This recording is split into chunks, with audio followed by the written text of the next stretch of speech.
ইয়া যাল জালালি ওয়াল ইকরাম, এটা একটা জিকির।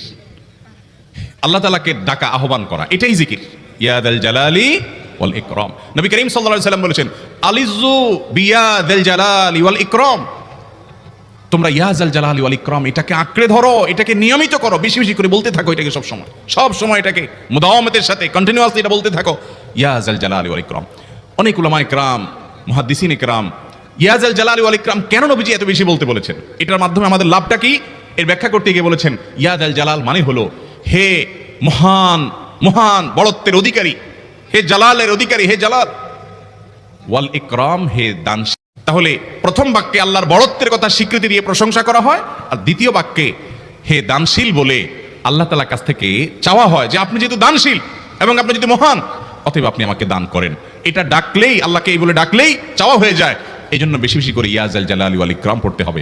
অনেকে হয়তো নতুন শুনেছেন, আজকে থেকে শুরু করে দিবেন ইয়া যাল জালালি, সকাল বিকাল মনে থাকে না তো লিখে লিখে ওয়ালে টাঙায় দেন, বাসা বাড়িতে এমন জায়গায় লিখে রাখেন তাকাইলে নজরে পড়ে, কারণ মোবাইলে আমাদেরকে সবকিছু ভুলাই দেয়, দুনিয়ার ব্যস্ততা সব ভুলাই দেয়। এই জন্য বেশি বেশি ইয়া যাল জালালি ওয়াল ইকরাম পড়বো। তিনটা হয়ে গেল। নাম্বার 4 নম্বর যে দোয়া এবং জিকির করতে নবী করিম সাল্লাল্লাহু আলাইহি সাল্লাম সব সময় আমাদেরকে উৎসাহ দিয়েছেন, অনুপ্রেরণা দিয়েছেন। এবং ইবনে সাদি রাহিমাহুল্লাহ তিনি 6টা নির্যাস দোয়া এবং জিকির যে বলেছেন, তার 4 নম্বর হলো লা হাওলা ওয়ালা কুওয়াতা ইল্লা বিল্লাহ। লা হাওলা ওয়ালা কুওয়াতা ইল্লা বিল্লাহ। লা হাওলা ওয়ালা কুওয়াতা ইল্লা বিল্লাহ, এটা হলো সারেন্ডার করা, আল্লাহর কাছে সারেন্ডার করা, আত্মসমর্পণ করা।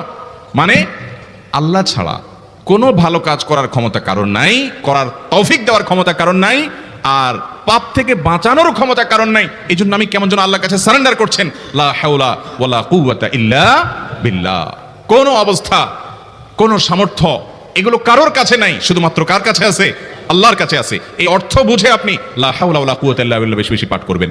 নবী করিম সাল্লাল্লাহু আলাইহি ওয়াসাল্লাম বলেছেন, তোমাদেরকে কি আমি জান্নাতের একটা ভান্ডারের খবর দিব, যেটা জান্নাতের ভান্ডার, সওয়াব টওয়াব না, সাধারণ অল্প স্বল্প সওয়াব না, পুরো জান্নাতের ভান্ডারের সন্ধান দিয়ে দিব।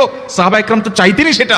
নবীজি সাল্লাল্লাহু আলাইহি ওয়াসাল্লাম তখন বলেছেন যে লা হাওলা ওয়ালা কুওয়াতা ইল্লা বিল্লাহ, এটা হলো কানজুম মিন কুনুজিল জান্নাহ, জান্নাতের ভান্ডার সমূহের মধ্যে থেকে একটা বড় ভান্ডার হলো লা হাওলা ওয়ালা কুওয়াতা ইল্লা বিল্লাহ।